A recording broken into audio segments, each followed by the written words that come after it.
है मालिक तेरे बंदे हम, ऐसे हो हमारे करम। नेकी पर चले और बदी से टले, ताकि हंसते हुए निकले दम। है मालिक तेरे बंदे हम, जब जुल्मों का हो सामना, तब तू ही हमें थामना। वो बुराई करे हम भलाई भरे, नहीं बदले की हो कामना। बढ़ उठे प्यार का हर कदम, और मीटे बैर का ये भरम।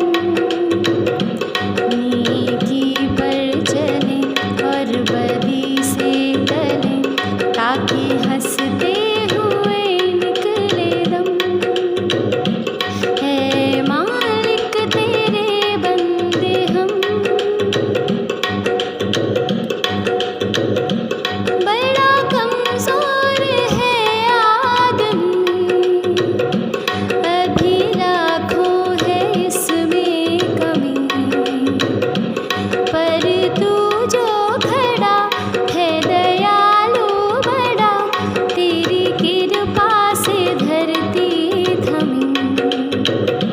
दिया तूने जो हमको जन्म, तू ही झेलेगा हम सबके गम। नेकी पर चले और बदी से टले, ताकि हंसते हुए निकले दम। है मालिक तेरे बंदे हम। सुप्रभात। आज का सुविचार है कि कभी कभी बुरा वक्त हमें कुछ अच्छे लोगों से मिलवाने के लिए आता है। Sometimes bad times comes to make us meet with some special people। इसलिए अगर बुरा समय आए तो हमें निराश नहीं होना चाहिए, बल्कि सोचना चाहिए कि इसमें ज़रूर कुछ अच्छाई है। जिस प्रकार घने अंधकार के पश्चात सूर्य का उदय होना निश्चित है, उसी प्रकार बुरे वक्त के पश्चात अच्छे वक्त का आना भी निश्चित है। इसलिए सकारात्मक सोचें और अच्छा सोचें। धन्यवाद। Good morning everyone. Today's word, आज का शब्द है अबाउट। ABOUT, अबाउट, जिसका हिंदी में अर्थ होता है बारे में, चारों ओर। आइए अब हम इसे उदाहरण के माध्यम से समझते हैं। बच्चों, जब कोई हमसे हमारे मम्मी पापा भाई बहन दादा दादी नाना नानी आदि के बारे में पूछता है, तो इसका मतलब है वह हमसे हमारे परिवार के बारे में पूछ रहा है। इसे एक और उदाहरण से समझते हैं। जब टीचर हमसे क्लास में पढ़ाए गए पाठ में से संबंधित प्रश्नों को पूछती है, तो इसका मतलब है कि टीचर हमसे जो कुछ उसने पढ़ाया है उसके बारे में पूछ रही है। धन्यवाद। सुप्रभात।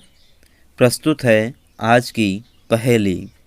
एक पैर की काली धोती, जाड़े में हूँ हरदम सोती, गर्मी में हूँ छाया देती, वर्षा में हूँ हरदम रोती। बताओ बताओ मेरा नाम, सोचो सोचो, इसका उत्तर है छतरी। धन्यवाद। सवेरे की नमस्ते। आज का इतिहास में है 10 नवंबर का इतिहास। सन 1483 में आज ही के दिन ईसाई धर्म में एक नई धारा की शुरुआत करने वाले मार्टिन लूथर का जन्म हुआ था। आज ही के दिन 1970 में चीन की महान दीवार को पर्यटन के लिए खोला गया था।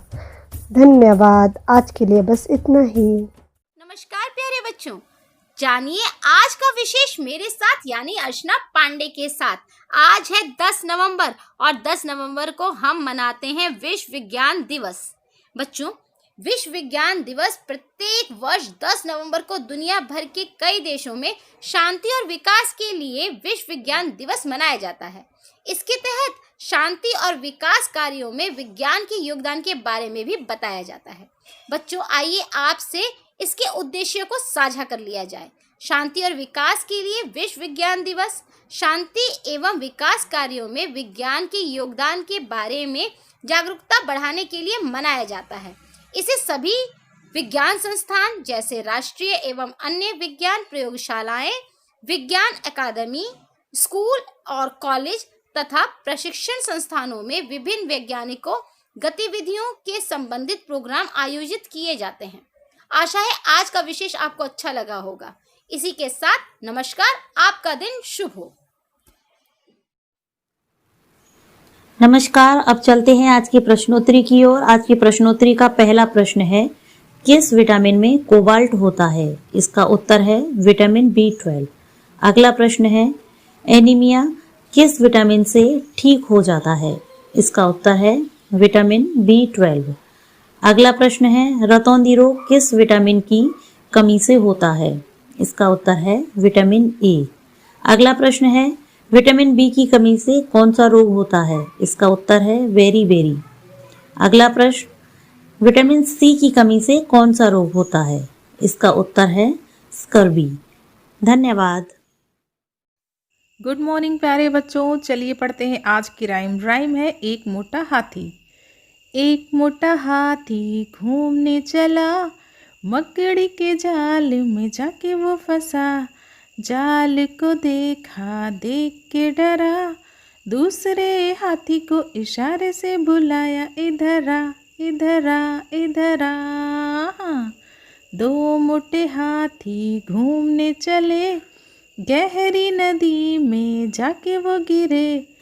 पानी को देखा, देख के डरे, तीसरे हाथी को इशारे से बुलाया, इधर आ इधर आ इधर आ।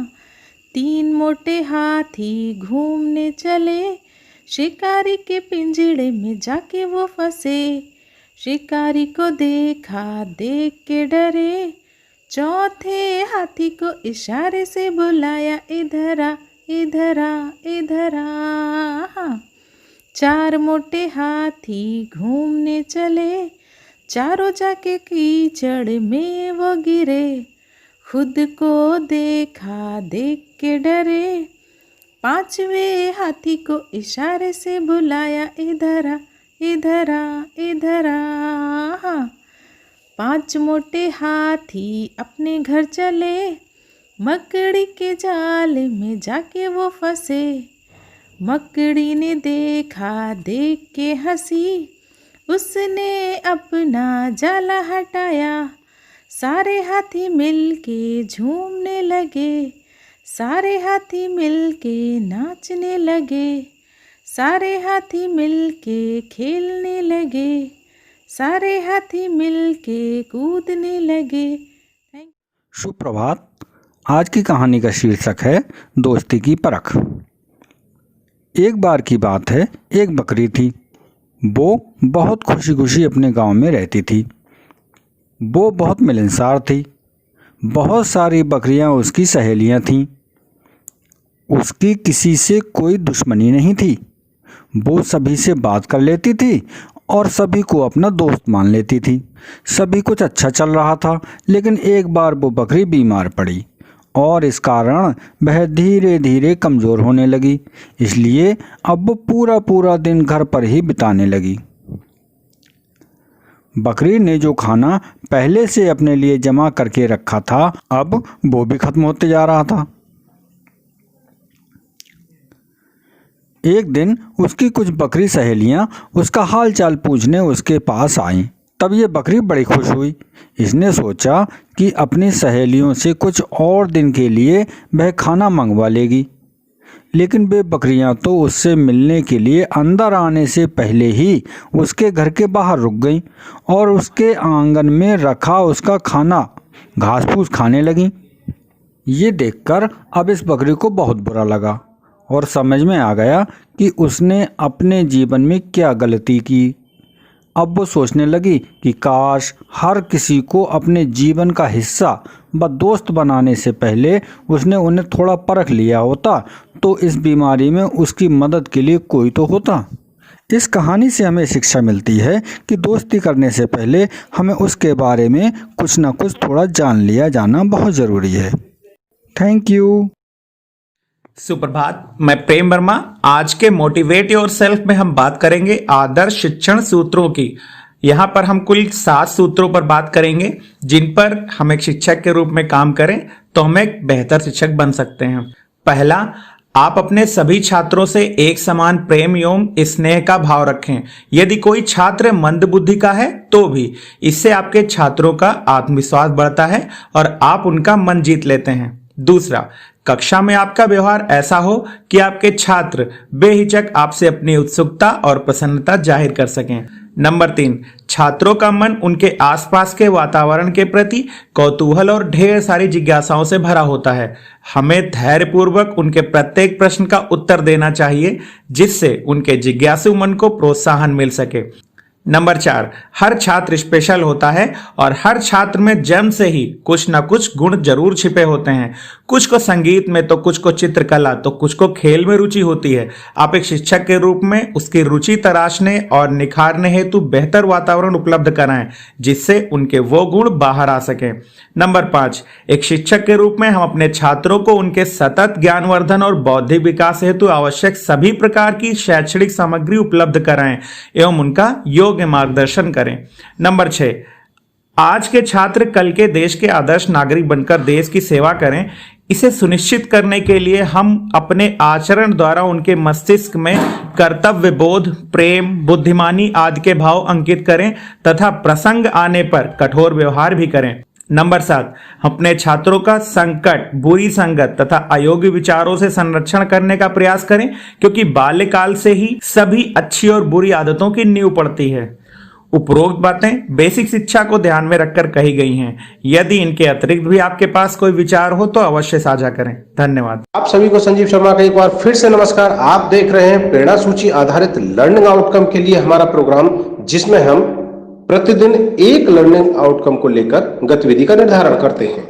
आज की हमारी जो गतिविधि है वो है एलो कोड H308 के लिए, जिसमें मौखिक पठन प्रवाह के बारे में हम बात करते हैं।